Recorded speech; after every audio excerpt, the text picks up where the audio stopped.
Eggs जो है वो कंपैरेटिवली बेटर है, क्योंकि आप किसी को अभी लाइफ पूरी तरह से मैनिफेस्ट नहीं हुई है, जो पूरा जो न्यूरोलॉजिकल सिस्टम है वो पूरी तरह से डेवलप नहीं हुआ है। ज्यादातर अंडे जो हम खाते हैं वो अनफर्टिलाइज होते हैं, तो वो वेजिटेरियन, क्योंकि इन अंडों में ना तो कोई मीट है, ना ही इनसे कोई लाइफ जन्म ले सकती। देखो, इनके ही जैसे बहुत सारे लोगों को ऐसा लगता है कि अंडे शाकाहारी हैं क्योंकि उनके अंदर कोई जीव नहीं है, उसमें से अब कोई बच्चा होगा नहीं क्योंकि वो फर्टिलाइज नहीं है। अगर ऐसे कहें तो फिर जो मांस आपकी थाली में है उस मांस में भी कोई जान नहीं है।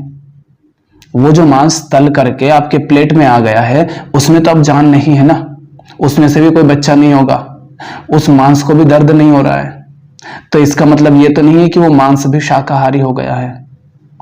अगर आप यही कहते हैं कि मेरी प्लेट में जो आ रहा है उसके अंदर कोई जान नहीं है, इसलिए उसमें कोई हिंसा शामिल नहीं है, तो इसका मतलब तो यह भी हुआ ना कि मांस में भी कोई हिंसा नहीं फिर। लेकिन मांस के केस में आप क्या करते हैं, आप ये जानते हैं कि ये जो मांस है ये किसी जीव के शरीर का हिस्सा है और ये किसी जीव की हत्या करके आ रहा है, तो आप कह देते हैं कि मांस में हिंसा है इसलिए मांस नहीं खाना चाहिए। जो नहीं खाते हैं वो कह देते हैं सब।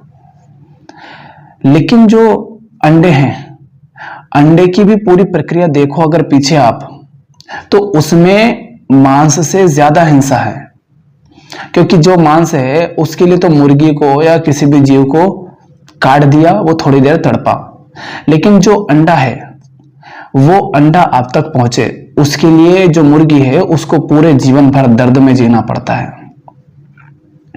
तो अंडे में जान नहीं है, अंडे से कोई बच्चा हो सकता है, पैदा नहीं होगा, वो फर्टिलाइज नहीं है, लेकिन अंडा आप तक पहुंचे उससे पहले बहुत ज्यादा हिंसा होती है। आप उसको देखना बंद कर देते, आप उस हिंसा को नजरअंदाज कर देते हैं, आप उसे देखते नहीं। अगर आप उस हिंसा को गौर से देख लें, ध्यान से देख लें, तो भले ही अंडे में जान नहीं है लेकिन फिर भी आप अंडे नहीं खा पाएंगे। आपको क्या लगता है कि ये जो अंडे हैं ये कहीं आसमान से आ रहे हैं या कहीं खेती हो रही है इनकी जमीन पर? नहीं। आप अकेले अंडे नहीं खाते हैं, दुनिया में 800 करोड़ से ज्यादा लोग हैं और उनमें से अधिकांश लोग अंडे खाते हैं। तो इतने सारे अंडे हमको मिल सके उसके लिए बहुत सारी मुर्गियों को पैदा किया जाएगा। लेकिन जब बहुत सारी मुर्गियों को पैदा किया जाएगा ताकि वो बड़ी हो सके और फिर हम उनसे अंडे ले सकें, उसके लिए उनको पैदा किया जाएगा पहले। तो जब उनको पैदा किया जा रहा है वहां पर सिर्फ मादा चूजे नहीं होते हैं, वहां पर नर चूजे भी होते हैं।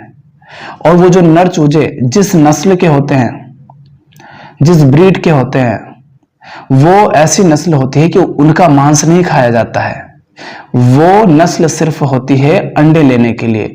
तो मुर्गियों को तो बचा लिया जाएगा क्योंकि उनसे अंडे मिलेंगे, लेकिन जो नर चूजे होते हैं उनका क्या करेंगे?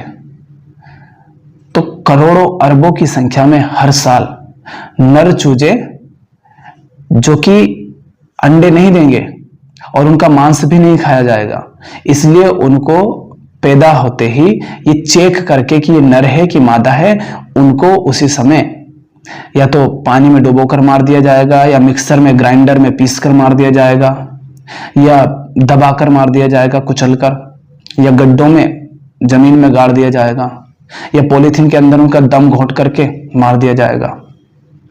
ऐसे किया जाता है उनके साथ। ये क्या हिंसा नहीं है? और ये हिंसा क्यों हो रही है? ये हिंसा इसलिए हो रही है क्योंकि आपको अंडे चाहिए, उसके लिए इनको जबरदस्ती पैदा किया गया। अब चूंकि ये जो नर चूजे हैं ये ना अंडे देंगे ना इनका मांस खाया जाएगा, इसलिए इनको मार दिया जाएगा। और ये करोड़ों अरबों की संख्या में होते हैं हर साल। हिंसा हो रही है ना? महसूस करो कि तुम्हारा एक एक अंडा जो है एक चूजे की जान पर आ रहा है, एक चूजा पीसा जा रहा है ग्राइंडर में ताकि तुम्हें मिल सके अंडा। अब होगा क्या कि ये जो मादा चूजे हैं जो कि बड़े होकर के अंडे देंगे, इनको क्या किया जाएगा? इनको बड़ा किया जाएगा, लेकिन उसके लिए इनको छोटे छोटे पिंजरों में बहुत सारी संख्या में भर दिया जाएगा। जब बहुत सारी संख्या में इनको भर दोगे एक पिंजरों में, छोटे छोटे पिंजरों में, तो ये हंगेंगे, मूतेंगे एक दूसरे के ऊपर। पहले तो उससे बहुत सारी बीमारियां इनके अंदर होती हैं, वो बीमारियां तुम में आती हैं। उसके अलावा जब ये इतने सारे होते हैं छोटी सी जगह में, तो इनको रहने में दिक्कत आती है। ये बहुत कमजोर हो जाते हैं। जालियों के ऊपर इनके पैर बहुत कमजोर हो जाते हैं, क्योंकि ये मिट्टी पर चलने फिरने के लिए हैं। और इनकी चोंच क्या होता है, इनकी चोंच से ये आपस में एक दूसरे को मारते हैं, चोट पहुंचाते हैं। तो फिर क्या किया जाता है, इन चूजों को जाली में रखने से पहले ही गर्म लोहे से इनकी चोंच को जला दिया जाता है। और इनकी चोंच को जब जलाया जाता है तो इनकी चोंच में दर्द होता है। जैसे हमारी आंख को, नाक को, उंगलियों को दर्द होता है, ऐसे इनको भी दर्द होता है जब इनकी चोंच जलाई जाती है। तो पहले तो नर चूजों को मार दिया गया बहुत बेरहमी से, तड़पा तड़पा कर, जबरदस्ती पैदा करके। और ये जो मादा चूजे हैं, इनकी चोंच को लाल गर्म लोहे से जला दिया जाता है और इनको बहुत दर्द होता है। बहुत सारे तो उसमें मर भी जाते हैं, बहुत सारे बिल्कुल तनाव में आ जाते हैं, क्योंकि तुम उनको जला रहे हो बिल्कुल। उसके बाद ये हो जाते हैं बड़े, ऐसे ही तड़पते तड़पते वो पिंजरे में कैद रह करके।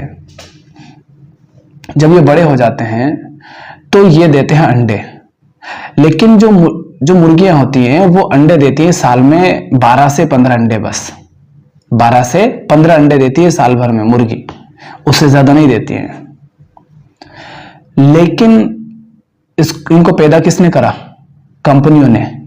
और जो कंपनियां अपने स्वार्थ के लिए उन नरचूजों का बोझ नहीं उठा सकती, उन पर खर्चा नहीं कर सकती, उनको पालेगी पोसेगी नहीं कि पैदा हो गए हैं तो पालेंगे, उनको क्या करती है, उनको मार देती है।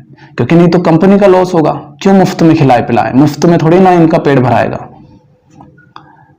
जो कंपनी, जो फैक्ट्रियां, जो फार्म हाउस, जो पोल्ट्री फार्म चूजों को मार देता है, ग्राइंडर में पीस देता है, पानी में डुबो देता है, गड्ढों में गाड़ देता है, वो इन मुर्गियों से क्या 10-15 ही अंडे लेगा? नहीं, उनको फायदा कमाना है, प्रॉफिट कमाना है। कंपनी का पर्पस ही होता है किसी भी तरीके से प्रॉफिट कमाना। तो ये जो मुर्गी है जो साल भर में 10 से 15 अंडे देती है, इससे जबरदस्ती इसको ऐसा बना दिया गया है, इसकी हालत ऐसी कर दी गई है कि ये साल में 250 से 300 अंडे देगी। अब इससे जबरदस्ती 250-300 अंडे लिए जाते हैं साल में, लगभग हर दिन एक अंडा लिया जाता है। और अंडे के लिए बहुत सारा कैल्शियम यूज होता है, तो इनकी हड्डियां इतनी कमजोर हो जाती हैं कि कई बार कई मुर्गियों की तो हड्डियां टूट ही जाती हैं।